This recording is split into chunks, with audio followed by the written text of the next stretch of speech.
Kristy fiainantsika isan'andro. Kristy fiainantsika isan'andro. O Jesoa, izao avy mba ananany fiainana sady ananany be dia be. Jaonina toko 20 andininy 20 tapany. Site web kristyfiainantsika.com. Dia amin'ny fifaliana trano ryhavana no iarabana anao dia ampitomboana aminao ny fahasoavan'ny tompo. Tsy mofo ihany no iveloman'ny olona fa ny tendretra izay alokan'ny vavan'Andriamanitra.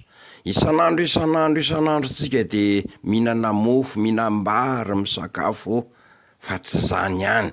Tsy olombelona rabatana fotsiny tsika fa natao ifandray amin'Andriamanitra dia misakafo isan'andro. Fiainantsika isan'andro Kristy, ilay ny teny hoe za mofinaina zay manantona tsy mba honoana azay mino tsy mba angetaeta intsony. Iraka milaza ny atsaran'ilay mpaniraka anao ianao. Iraka milaza ny atsaran'ilay mpaniraka anao ianao. Raka ny voalaza ao amin'ny Petera 1:2 tapany 2 hoe olona nalain'Andriamanitra ho an'ny tenany mba ilazanareo ny atsaran'ilay niantso anareo niala tamin'ny maizina ho amin'ny fahazavany mahagaga. Milaza ny atsaran'Andriamanitra maniraka anao ianao. Andriamanitra dia tsara sady mpanao ny tsara, tsara indrindra. Hoy ny Genesis 1:2 ny nanaovan'Andriamanitra n'izao tontolo izao sy ny olombelona. Ary dia verimberina ao amin'ny Salamo ny fiderana manao hoe miderany Jehova fa tsara izy. Takona zany fahatsaran'Andriamanitra izany noho ny amin'ny fahotana. Ilokareo no hevitra mampisaraka anareo amin'Andriamanitra ary ny fahotanareo mampiafina ny tavany aminareo dia tsy mihaino Andriamanitra ho ny tenin'Andriamanitra. Dia lasa mitovy endrika, mitovy toetra, mitovy fanao, feno ara-tsi-panahy sy fahalitona ary fahamaizinana tahaka ny devoly itsika.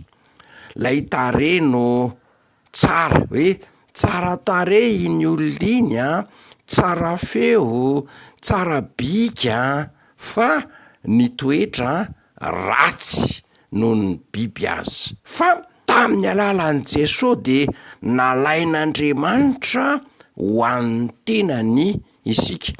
Nesorin'Andriamanitra teo am-pelatanan'ny devoly izay nangeja antsika isika. Ka ho an'izay nanaiky an'i Jesosy ho tompo sy mpamonjy dia nahazo hery ho tonga zanak'Andriamanitra izy dia niverina tao aminy lay fahatsaran'Andriamanitra. Ho anao izay mitonona ho kristianina io ary, hita ao aminao ve lay fahatsaran'i Kristy?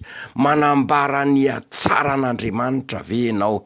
Niala tamin'ny maizina ho amin'ny fahazavan'Andriamanitra mahagaga ve ianao? Fa izany no antom-pisianao, izany no aniran'ny tompo anao dia ny ilazanao ny atsaran'Andriamanitra lay niantso anao niala tamin'ny maizina ho amin'ny fahazavany mahagaga. Tsy olon'olom-pona ianao, zanak'Andriamanitra ianao, manahaka an'Andriamanitra lay tsara sady mpanao ny tsara ianao.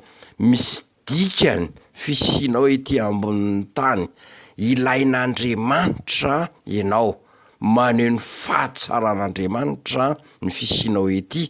Dia ny voninahitra tsipika aza atao ampatambary aza mandrarakilomby andoha tany mafy zay anananao mba tsy hisy aka ny satro-boninahitra ao aoka ho hita eo aminao isan'andro ny fahatsaran'Andriamanitra. Andeha arytsika iomina amin'izao vavaka izao. Tsy izay intsony no velona hiaraka maty aminao amin'ny hazo fijaliana isan'andro anie izay, fa ianao no ho velona ato anatinay dia maneho ny fahatsaranao isan'andro ny fisianay amin'ny anaran'i Jesosy. Amen.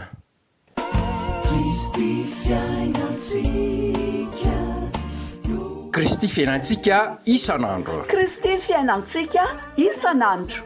O Jesosy, izao avy mba hananany fiainana sady hananany be dia be. Jaona 20:10 tapany. Site web kristyfiainantsika.com.